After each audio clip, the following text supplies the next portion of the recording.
पासवान अंतोगतवा आ गए बीजेपी के साथ और वो कह रहे हैं कि अब कमल खिलना बिहार में तय है, नीतीश कुमार जंगल राज की ओर चलेंगे। देखिए, आपको तो पहले ही हमने कहा था कि भाजपा के पास अब कोई नेतृत्व बचा नहीं। अब अंततोगतवा उनको चिराग पासवान के ही पास जाना पड़ा, जिनको आपने बेदखल किया था, घर से बाहर निकाला था, और फिर से जब आपके पास कोई मोहरा नहीं बचा तो फिर से अपने पुराने हनुमान को आप लेके आए हैं। ये तो साबित करता है ना कि बिहार बीजेपी के पास कोई नेतृत्व नहीं है। नहीं, उनके चाचा भी अभी उनका भरोसा नहीं कर रहे हैं, पशुपति पारा से भरोसा नहीं कर रहे, तो लगता है कि हाँ बीजेपी अब चिराग पासवान को आगे ला रही है, तो आपके लिए एक चुनौती होगी। नहीं, ये देखिए उन लोग का पारिवारिक मामला, उस पर हम लोगों को नहीं जाना, पारिवारिक मामले में हम लोग नहीं जाना चाहते। लेकिन एक बात ये बता दीजिए कि आप बताइए पूरे बिहार बीजेपी में कौन ऐसे नेता थे? हम तो देखे कि बड़ा ज़्यादा सब खुश थे जब चिराग पासवान जब प्रचार कर रहे थे, सब बहुत ज़्यादा खुशी मना रहे थे कि चिराग पासवान आ गए। तो ये साबित करता है ना कि बिहार बीजेपी में कोई दम नहीं है, चिराग पासवान ही उनकी नैया पार कर सकते हैं। चिराग पासवान चुनौती मानते हैं कि नहीं? हम लोग कोई चुनौती नहीं मानते।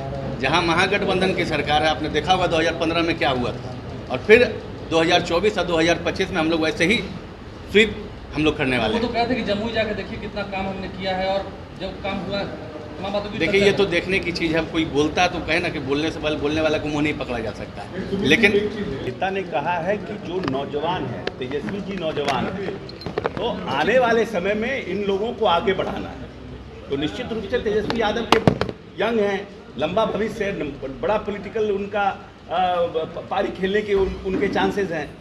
नेचुरली ही इज यंग, हम लोग सबसे यंग हैं, तो लंबी पारी खेलेंगे ना, तो उनको बढ़ाने से आगे लंबा चलेंगे। लेकिन जो सुमित जी कह रहे हैं, चिराग पासवान ने तो प्रूफ कर दिया ना कि जो जनता दल यूनाइटेड कहती थी कि जदयू को इस प्रदेश में मार्जिनाइज करने के लिए जिस तरह से भारतीय जनता पार्टी ने कुचक्र रचा था, उसका पटाक्षेप हो गया।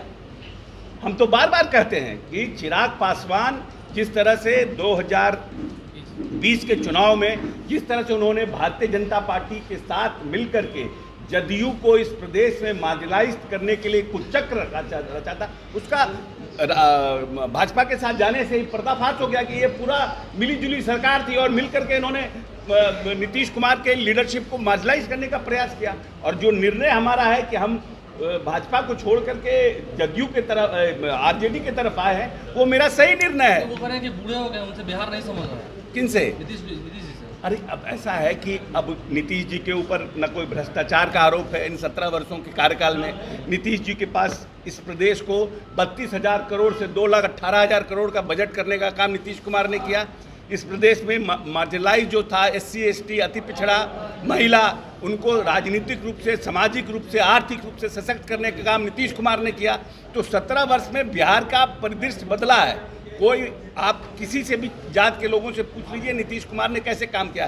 तो ये बूढ़ा आदमी काम कर सकता है कि जवान? जिसके पास विजन होता है, जो दूरदर्शिता जिसके पास होती है, जो बिहार को 21वीं सदी में ले जाने का जिसके पास सपना होता है, वो व्यक्ति करता है। अब इनके पास कुछ है नहीं, तो कह रहे नीतीश कुमार बूढ़ा हो गए। नीतीश कुमार, जो आदमी 18 घंटा 20 घंटा काम करता हो, उसको अगर बूढ़ा भी, अगर 70 साल का भी है और 18 घंटा काम करता हो, और कोई 25 साल का है वो 3 घंटा काम करता है, तो हमारा 72 साल वाला मजबूत हुआ कि 30 साल वाला मजबूत हुआ।